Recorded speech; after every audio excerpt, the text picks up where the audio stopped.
Welcome to Regina's Corner.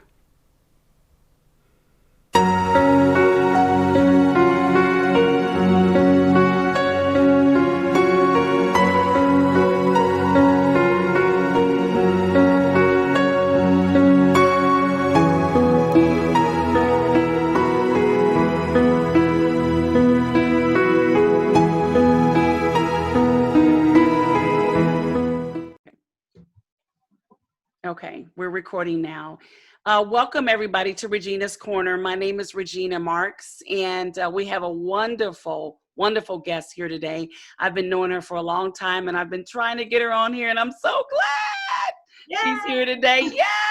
Yay! Okay, our discussion is going to be on how to take care of the mental health during a pandemic. Did I say that right, Lyndsay? Yes, ma'am. Oh, awesome. Okay, I'm going to let Lyndsay introduce herself to our YouTube channel. Lyndsay, you have the floor. Thank you. My name is Lyndsay Curran-Mitchell. I have been a registered nurse for 20 years this year, which seems insane since I'm only 24. But and I have been a nurse practitioner for 10 years this year. I'm actually a certified nurse specialist, very similar to a nurse practitioner. So in the state of Indiana, what that means is a nurse with a master's degree who applies for and receives prescriptive authority. So in the state of Indiana, I can prescribe medicines. And I work for a small clinic called Hendricks Therapy, and I work very part-time. I've been mastering work-life balance with my family. So I've been working on mastering it, I should say. That's a work in progress. And I have been lucky enough to work with people who have mental illness all of my career. So I've never done anything different than work with people with psychiatric mental health issues. And luckily for me, it's been a passion of mine, and it's been probably one of the most enjoyable parts of my life. Wow. And what qualifies me to sort of talk today is, number one, I've just been doing it for a long time. Number two, I'm busier than I've ever been as far as from a patient perspective goes. More people are stressed, anxious, depressed, and overwhelmed than I've ever seen people be before.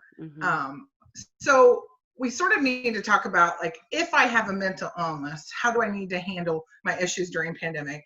And then if I don't have a mental illness, how do I need to handle my issues during pandemic? Right. What I will tell you, some of those things clearly overlap, but some of them are maybe more specific to each group of people. So we're just going to dive right in if you guys are okay with that. Yes, we're ready for it. Okay. If you are already diagnosed with a mental illness, we very much know that stress exacerbates underlying mental illness. But the thing that we may not understand is that stress also exacerbates underlying medical issues.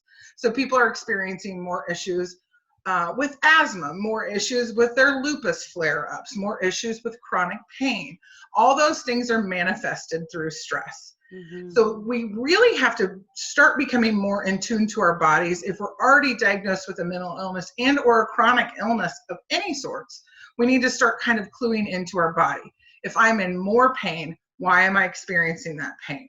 If I'm under more stress, what is going differently in my life at this moment that's creating that stress? You know what I'm looking at? Sorry, Lyndsay. Do you have a cat? Yes. My full-time companion. Oh, no. Yes. I kept seeing this and I was like, oh, wow. he'll be walking his butt across here in just a few minutes. So just, it's all right. We got a That's dog. all right. He wants, is it a he or she? It's a he. He wants to be on Zoom too. He wants to be famous. I think okay. That's all right, go ahead. You're fine. I think one of the things, if we already have a mental illness, we are a little bit more clued into our body, right? Because we kind of know, like, this event could trigger me. This event could cause me to have more stress. But the problem is during pandemic is this my mental illness? Is this pandemic stress? What is happening with me? What is going on? And what I will tell you, it's probably a little both. I mean, I see pandemic, I call it, sort of pandemic anxiety, really, because I kind of see it everywhere all the time. People are nervous at the grocery store. People are nervous when somebody's not wearing a mask. People are nervous when somebody's wearing a mask. I see it all over Facebook, this just massive amount of pandemic anxiety. And we don't have anywhere to channel that because most of us living have never experienced anything like this before. Right. So we don't even know what to do with it. And Right. it does seem to be ever changing and ever evolving. Mm-hmm. So one of the things, if you already have a mental illness and you already know that, I would very much encourage you to reach out to whoever's managing that for you. Be that a therapist, a primary care provider, a psychiatrist, psychiatric nurse practitioner, whoever it is, and check in on a more frequent basis. We really want to know that you're well. We really want to help you if you're not well. Mm-hmm. We can tweak medicine. We can move things around. We don't even necessarily have to add anything new. Sometimes we can just adjust doses. We can move things to bedtime, move things to the daytime. There's a lot of nuancing of medication that can occur that's less stressful than changing meds, because changing meds, as all of you know, is incredibly challenging. Yes. And changing meds during a pandemic adds an extra layer of stress because you're like, I'm worried, I'm concerned. If you already know you have a mental illness, and one of the things I would make sure you always do is have enough medication. That we haven't ran out of any medicines, but there was a shortage of some antidepressants, and it was more difficult to get some things. Mm-hmm. So I definitely make sure you have those things in supply as we get into cold and flu season. And I'm not saying like panic, freak out. Please don't do that. Right. But just recognize that if my appointment's coming up, and I usually get a 3-month supply, I want to make sure I do that this time. Right. I want to make sure I don't miss my appointment. Right. If I do miss my appointment, I reschedule that bad boy. Right. I mean, it's really taking ownership of that if you already have an underlying mental illness. Right. The other thing and this is for both people with mental illness or no mental illness, is like really, I mean, if you really think about it though, too, mental illness is on a spectrum, right? At any time, we all could be diagnosed with a mental illness, like for real, like, you know, because increased stress causes anxiety. Anxiety and depression are best friends. So, you know, I hate to put us in this no mental illness category, because it's really kind of just all of us, to be honest. Right. And I think for myself, there's been periods of time where I've had to seek therapy. I've had to get on medications. It's an honest thing that we need. If I had diabetes, nobody would hesitate with me taking insulin or making an insulin adjustment. Right. But for some reason, when it's our brain, we feel a very different way about that. Right. Culturally, that can be different. African-American community is notoriously does not come to treatment. I will tell you, I'm seeing that change, which is awesome. I'm seeing more people of color come to treatment. I'm seeing more people of color access services. I think we need to normalize and support that in our communities, whatever community that is. If people see their aunt going to therapy, they're going to be more likely to access their own therapy. Right. If we're at a family reunion and I'm talking about how I felt depressed, my niece and nephew maybe go, gosh, I felt that way too. And then we can avoid this generational lack of treatment. Absolutely. And that is something that I think is majorly important. So I will say, if the pandemic's done anything positive, it has brought more people to services. So that part thrills me. And I love seeing my schedule full, as weird as that sounds, because I realize more people are reaching out now than I've ever have before. Right. So having your medication on hand, I always think it's a very good idea for anyone to have a list of emergency contacts and have a list of emergency symptoms. Like if I start to experiencing suicidal thinking, I know that I need to call the crisis line. If I start to have mania, excessive energy, being very impulsive, I know these things lead to danger zones for me. I need to be able to call the crisis line, get into my therapist. Really being honest with yourself about what kind of those triggering events are. Right. Then if you all of a sudden are having panic attacks, because I think that's happening more too, like people are like, I've never had a panic attack, and now I'm having a panic attack. Right. And they might not even know what a panic attack is. Right. But they're like, I'm having trouble breathing. I can't focus. I have a feeling ER visits have went up a little bit for some of those things because people think they're having a heart attack. Right. And then, you know, in the ER, we tell them, oh no, girl, it's just anxiety. And then that's really kind of blown off. Yeah. But if you really thought you were having a heart attack and all of a sudden they just go, oh, it's just anxiety. Just keep that in mind. It's not just anxiety. Anxiety is awful. It feels awful. It's hard to treat. It's difficult to manage. And it's somewhat embarrassing for people who have normally been able to hold it together or pull themselves up by their bootstraps or whatever it is that people have done.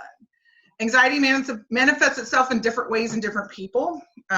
Some men may become more irritated. Teenagers may become more irritated. That's not to say women can't be irritated too. Right. We tend to just be inward with our feelings, where teenagers and men are outward with their feelings. And that's a blanket statement. It's a stereotype. I'm not saying everyone's like that, but clearly some. Right. I think we need to clue into our own irritability. Like when I'm at that point where I'm ready to rip somebody's face off. Yeah. I need to be able to like, okay, girl, reel it back in. Right. Because we've all been there in the pandemic. Yes. Like, and if you say you haven't, you're lying. Yeah. Like, you That's have right. it, and we need to get our mantras in our head when we're feeling that way. Yeah. We need to really look at our gratitude list. And I'm not saying be positive Polly. That's not what I mean. But when we're feeling really irritable, we need to go, okay, I'm being super irritable. I'm being cranky. And number one, I need to recognize that. Number two, I need to work on something I'm grateful for in this moment. What is that? And it can be something real simple. Like, I'm grateful. Like today, I was feeling anxious in the car ride on the way home. I had a cold Diet Coke next to me, and I took a drink of it, and I was like, gosh, I'm really thankful I was able to get that today. Yeah. That made me feel better in the moment. Right. Now, did that Diet Coke solve all my problems? Absolutely not. But I'm trying to train my brain to think more positively and focus on that gratitude instead of living in that irritability. Now, the other thing is, and this is a little contradictory, sometimes we really do need to lean into those feelings, whatever feelings we're having. Have you ever done this, Regina, where you're like, I'm mad at this person, but I'm just going to ignore being mad at them because I know I need to get over it, right? Right. You ever really get over it unless we deal with it? Right. No. You You don't. I mean, so unless we really lean into those negative feelings and we experience them and we feel them, it's really hard to move on from them. Right. People want to be like, oh, I can just distract it away. I can just do that. You can't. That's the problem. If we never deal with it, it's going to come out in some way in your body, whether that's shortness of breath, pain, nausea, can't sleep, can't focus, whatever that may be. The body will deal with it some way. It's much easier if you deal with it. Right. Yeah. When I spend time leaning into my negative feelings, I'll kind of give you some examples of things I do. I allow myself just to be real grumpy about it for a while, but I time limit it. I even set a timer on my microwave. Like, okay, Lyndsay, you got 15 minutes to be done. Yeah. And I really just go for it. I may write in my journal, I'm mad, I'm angry, whatever it is I'm feeling. Yeah. No one's home. I may do a little scream therapy for myself. I have a board in the garage that I can hit with a hammer. Obviously, whatever we need to do needs to be safe. So that's super important. But some things, just that act of like shredding up paper, tearing up a stick, doing something that physically connects our stress and our brain is very helpful in moving through it. Yeah. Then after I do that time limited thing, if I'm still not over it, I kind of check in with myself. Am I over it? Have I moved through it where I'm at? And it doesn't mean I'm like totally like better, but it means that I'm now able to move to whatever the next step is. Yeah. And so then I tell myself, like, am I feeling this way? This is when I try to figure out why I'm feeling this way. Is this a pandemic related issue? Is this a normal everyday issue that's exacerbated by the pandemic? Is this me worried about the pandemic? I want to really try. Absolutely. Yeah, to figure out where I'm at in that spectrum. And then I do at some point have to learn to compartmentalize that, right? Right. And I call that visually putting it in a box. Like at some point I really do that, and people may think it's weird, but I really visualize myself, and I always do it in a Chinese takeout box. And I don't know why, but that's probably just because I like food. But I visualize myself like taking that issue out, putting it in my Chinese takeout box, boxing it up, putting it on a shelf, in my brain. Yeah. Because obviously I can't deal with that in that moment. Doesn't mean I'm never going to come back to it, because I am. And sometimes I take that box down and other stuff gets stuffed in there. Eventually, when I'm in a good place or at night, I do 3 minutes of gratitude journaling every day in the evening. And 3 minutes is not a very long time, but it's enough time to write down things you're grateful for. Yeah. And that's sort of when I'll unpack my little Chinese takeout box of emotions, right? And I'll go, And I'll even say, I'm thankful I was irritable today because I was able to see my way through that anxiety. Mm-hmm. We can be grateful for our negative emotions. Yes.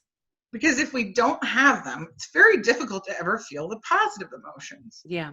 Very difficult. Mm-hmm. The other thing that I think is important for both kind of groups of people to do is to make sure that you're connecting with nature on a daily basis. And when I mean connect with nature, I mean, I'm going to get all hippy dippy on you, but I do think you need to put your feet in the grass. You need to feel the ground beneath you. That centering of our body with the earth is something that's the only place we can do that. Like we're very much connected to the earth. And sometimes I think if you think about your own world, it is very self-centered around you, your needs, your wants, and your desires. Mm-hmm.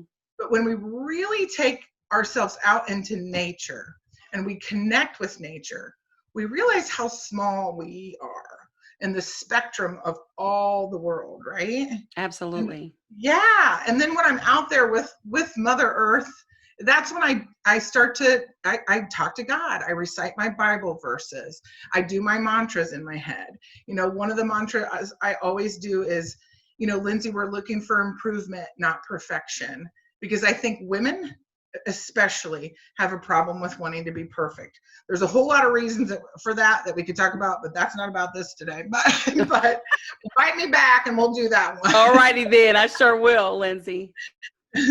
But I wanted to make a comment. I remember I was just feeling pretty down and stressed, and I told my husband I'm going to go on campus. And so that water fountain that's by the bookstore.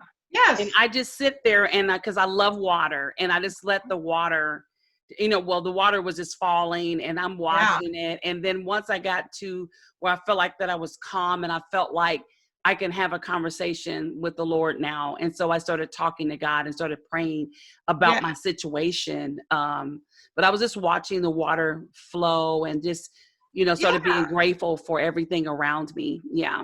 How empowering is that in the moment too? Yeah. Like even when I'm feeling out of control, overstressed, I still have the ability to calm myself. Yeah. I still can use nature and the word of God to make myself feel better. Mm-hmm. I can do that. I have that ability even when I'm anxious. Yeah. I have it. Interesting thing about water that you bring that up, flowing water or falling water releases negative ions. Negative ions reduce stress in our body and our mind. Wow. So makes a lot of sense that you would go to falling water. Yeah. You can actually even turn on your faucet. Yeah. Sometimes just the noise of the water. I mean, sometimes we got to do whatever we need to do that works in the moment. Absolutely. Whatever that is. So connecting with nature. Also really working on your personal connections, because I think that's been challenging in pandemic. How do I, as a person who's supposed to be social distancing, supposed to be wearing my mask, how do I maintain and manage connections? Mm-hmm. I think people have had more trouble with that than they thought they would. Right. I think Zoom is a great resource. I think Facebook is a great resource. I think social distancing, sometimes during full-on quarantine, we were driving past my mom's house and waving. So at least they could know that we were safe. Yes. Kind of things. The other thing I think it's done with connections is make us realize who really matters in our connection world, mm-hmm. right? Like, mm-hmm. who are we going to spend our energy with? Who are we spending our time with? One of the things I've heard all kind of people say is it's made them really reevaluate some of their friendships, some of the energies they spend on people. Mm-hmm. That can be very trying, but it also can be very positive. Right. It's just this whole almost reevaluation. Right. The people that have been driving me crazy in pandemic just because are the people that are rehabbing their house. Like, I can barely get my laundry done. How y'all putting in a new floor? But but I'm impressed. I think that's great if that works for them. But I know there are a group of people who are very empathetic and feeling, and all the emotions feel so big and so raw right now that you're not doing those home projects. You're not getting extra things done. Mm-hmm. You are just making it. I'm going to tell you that is more than good enough right now. If you're handling your mental health and the mental health of your family, you're feeding, you're loving, you're doing the things you need to do, that is all that you need to be doing. And so it's that comparison culture we need to learn to get away from. And Facebook, Instagram, social media of all realms make it the comparison culture really difficult. So I would encourage all of us to get off of social media as much as humanly possible. Take as many social media breaks as we can. I love my phone, my lips to God's ears. Love it. Would miss it if I didn't have it. But I have been taking more breaks during the day where I put it down. I don't connect with it. From a science standpoint, when I disconnect with that blue light, my brain has a chance to slow down, calm down, become less anxious. That blue light, my phone, the comparison culture, all add to my underlying anxiety, increase my stress. Whether you realize it's happening or not, it is. Wow. It is. We often post things on social media to get likes. Likes release neurotransmitters in our brain that make us feel happy, right? But what if we post something that doesn't get likes? Then we feel bad. We feel worse. So we have to just learn to be more authentic, to be more transparent, to not be so connected to a false world, a world that's not real. I mean, if you're posting on social media all the good and bad things, that's better than at least just posting the good things. Because we've got to, my stepdaughter always tells me, you got to keep it at 100. I'm like, okay, girl, keep it at 100. You just have to be more transparent with how you're feeling. Struggling, you need to tell people you're struggling. And if you don't know how to say those words, saying I'm struggling is enough. And then let someone guide you to the help that you need. Wow. I think that's a big issue too. Sometimes we don't even know how we feel. I'm struggling, but I can't even tell you what I mean by that. Right. I'm still cooking, cleaning, doing the things I'm supposed to do, but I'm struggling. And whether that's I need to go to Christian counseling, do I need to talk to my pastor? Is there a lay minister at my church? Do I need to seek out professional therapy? That we got the whole realm, right? We got it all. Right. We need to use our community. And so that's for both groups. For the group of people that I would say, quote unquote, don't have a mental illness, check on those people in your life who do have a mental illness. Reach out to those folks. If they had cancer, y'all be sending balloons and flowers. Do the same thing with people who have a mental illness. Take them a casserole. Offer to pick them up some groceries. If you've ever been depressed, you know how hard it is to even do the basics. Anxiety and depression are best friends. I'm telling you, you cannot have one without the other. Wow. People maybe will feel more comfortable calling what they're experiencing anxiety because that's more socially acceptable than depression. Right. But we should clue in, like, hey, my anxious friends might be a little depressed too. Maybe I need to reach out to them more.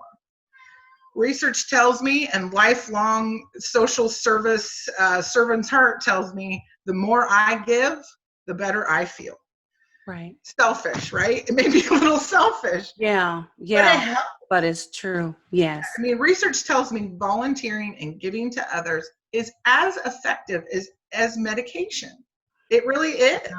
Wow. And how powerful is that, right? Yeah, it's powerful.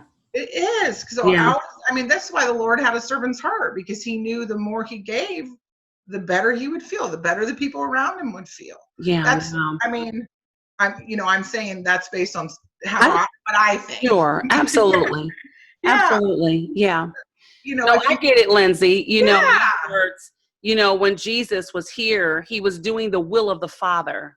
Absolutely. So in other words, it was God's pleasure. And so then he pleased the Father and he was pleased. I get it. He was pleased. I get it, Lyndsay. Really, if we think about that, and you don't want to give to the point of exhaustion. So you do have to look at your plate, right? How full is my plate? What can I fit in? Where does that balance go? Right. If I give to the point of exhaustion, I'm not helping anybody. Right. Number one, I can't give anymore. Right. Number two, I'm a hot mess, and now my family's mad at me. Right? So you have to be able to fit it in, and you have to do it with a loving heart. So if you're going to do something and reach out to someone, don't do it because you expect something in return. If we can't give freely, then we got to check in with ourselves, and maybe we shouldn't be given that right now. And that's hard. It's hard to do a check-in. It's hard to be transparent with ourselves. I think that's almost more difficult than the rest of the world, because it's like, well, why am I doing this right now? Why do I feel like I'm doing this right now? Right. And it's okay. It's also okay to be selfish. Having a mental illness, not having a mental illness, it's okay to be selfish right now. Mm-hmm. It's okay to tell people, I can't give. I have nothing to give. Mm-hmm. I love you. I'm here for you. I'm praying for you. That is enough. That is enough. If you're doing that for somebody, that's enough. Right. So if you can't give, don't get upset about it. Give in a way that you can. Send positive messages. Send an emoji with the heart eyes thinking about you, whatever it may be. For those folks who've maybe never been diagnosed with a mental illness, it's really doing an authentic check-in with yourself too. Like, how is my physical health? How is my mental health? Am I struggling and not realizing it? Mm-hmm. And then one thing I do with other people in my life is I kind of do a check-in, like, hey, how's my mood been? How's my attitude been? Because sometimes I don't know that we always notice, right? Right. Have you ever been in like an argument with your husband and or anyone for that matter, and your voice starts to go up, and they're like, why are you yelling at me? And you're like, what? I'm not yelling at you. And then you're like, I'm not yelling at you. And then you're like, oh wait, I am yelling at you. Lyndsay, do you do that, Lyndsay, with your husband? Oh yeah, every day. Because I think sometimes we get gone with our feelings, right? Oh yeah, I can agree. Sometimes I'm like, I'm not upset. My husband says, yes, you are. I said, I am not upset. And then you're like, oh, okay, I am upset. But I think sometimes we need to hear that other person say that to us. Absolutely. And then we need that minute to go, okay, you know what? I am upset. I am, and I need to own that. Mm-hmm. And I need to be honest about that. And then I also need to work on saying I'm sorry when I've upset someone or offended someone or done something. Right. Communication is a two-way street. Right. So if you receive my communication in a negative, aggressive way, that's the way it was. Because, I don't get to tell you you didn't hear it that way. That's the way you heard it. Yeah. So, I have to learn to humble myself in those moments. Right. I have to learn because what does it matter if I'm right or wrong? Don't I want to have resolution with that person? Don't I want to achieve a goal? Mm-hmm. And if I have resolution, am I going to lower my stress and my anxiety along with that other person's stress and anxiety? Absolutely. Absolutely. Mm-hmm. A couple other things I would make sure for both category of people that we're doing, make sure your nutrition's on point, make sure you're hydrating. And we talk about hydration, we talk about water, half of your body weight in ounces of water a day. The better hydrated you are, the better your immune system is, the better your blood pressure is, the better your heart rate is. Mm-hmm. Summer is notoriously a time that people don't drink enough because they don't feel like they need to drink. If you're drinking only caffeine, you really got to check that, boo, because you really need to add some water. Caffeine, liquid, it's not tit for tat. So we need to do more water. Right. And Gatorade has too much sugar. We're really talking water at some point. And that's hard for people, getting all that water in. And for the first couple of weeks, you're going to spend a lot of hours in that bathroom, but that will regulate itself out. Right. I think that's pretty important to know. Mm-hmm. One of the other things I think you need to do, and I do this with my kids and I do this with myself, is at the end of the week, when we've made it through the week and we've handled all the things, we need to do something good for each other. Whether or not that's, let's make your own pizza night, let's have a movie night, let's pop some popcorn, let's have a fire. I'm not talking about spending any kind of money. I'm talking about let's make a very concerted effort to be together in joy. Let's not talk about the pandemic. Let's not talk about school. Let's not talk about work. Let's laugh. Let's joke. Let's enjoy. Yeah. And I think that we all should be probably doing that all the time. Like pandemic, no pandemic. Right. You're right. Yeah. A couple other just science kind of things just to think about. Like the more we laugh, we release positive neurotransmitters in our brain. The more grateful we are, we release positive neurotransmitters in our brain. Those things are just science. So if we're laughing more and we show more gratitude, we're going to be less stressed, less anxious during a pandemic, not during a pandemic. Those things are just true. And so I encourage you, if cat videos or make you laugh, watch all the cat videos. If videos of babies doing silly things make you laugh, do that. If you like stand-up comedy, do that. I mean, we have options in this world.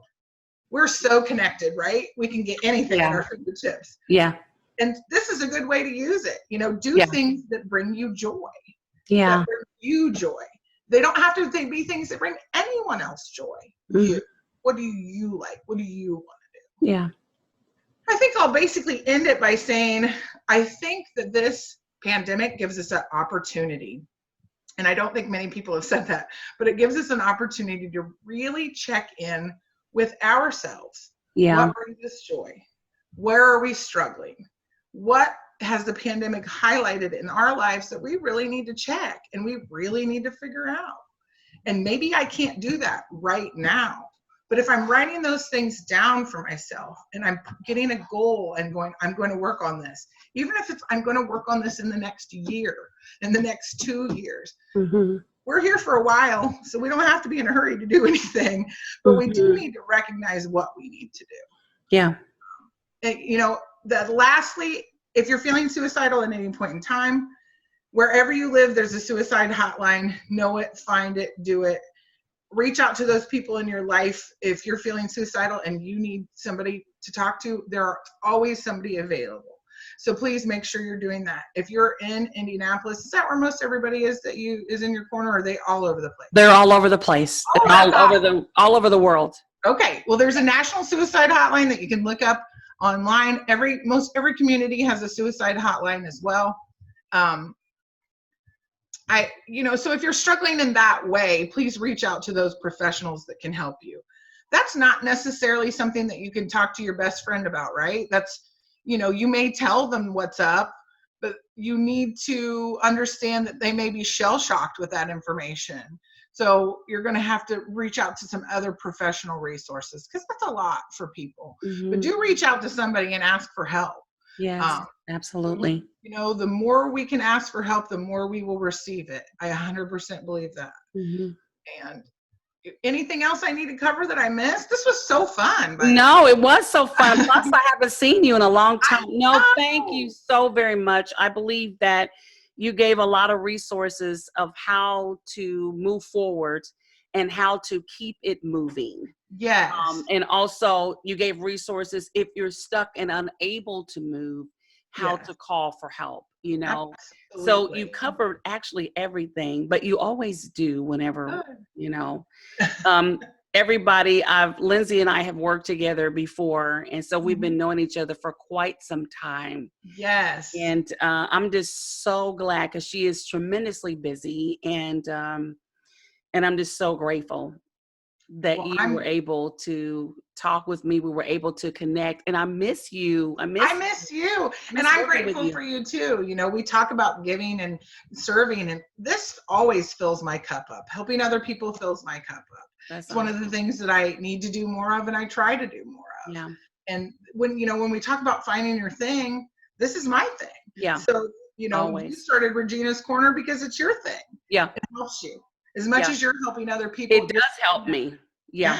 Yeah. I'm sitting here listening for myself as well. Absolutely. But it does help me to do this every time I receive something, no matter what the topic is. So right. And how can God use us, and what do we need to do to hear what God wants us to do? Right. Sometimes we're in our own way. Yeah. That's for sure. That's true. No, you covered everything, and I like to thank you. And whenever you want to come back, you just say, Regina, I got something I need to talk about. Awesome. We'll make it happen. So anytime. Awesome. Thanks for having me on Regina's Corner. I hope y'all learned something. Oh, I know they did. Thank you so much. Everybody, don't forget to subscribe, hit like, and hit the bell. Thank you again for stopping by Regina's Corner. Have a great day. Bye.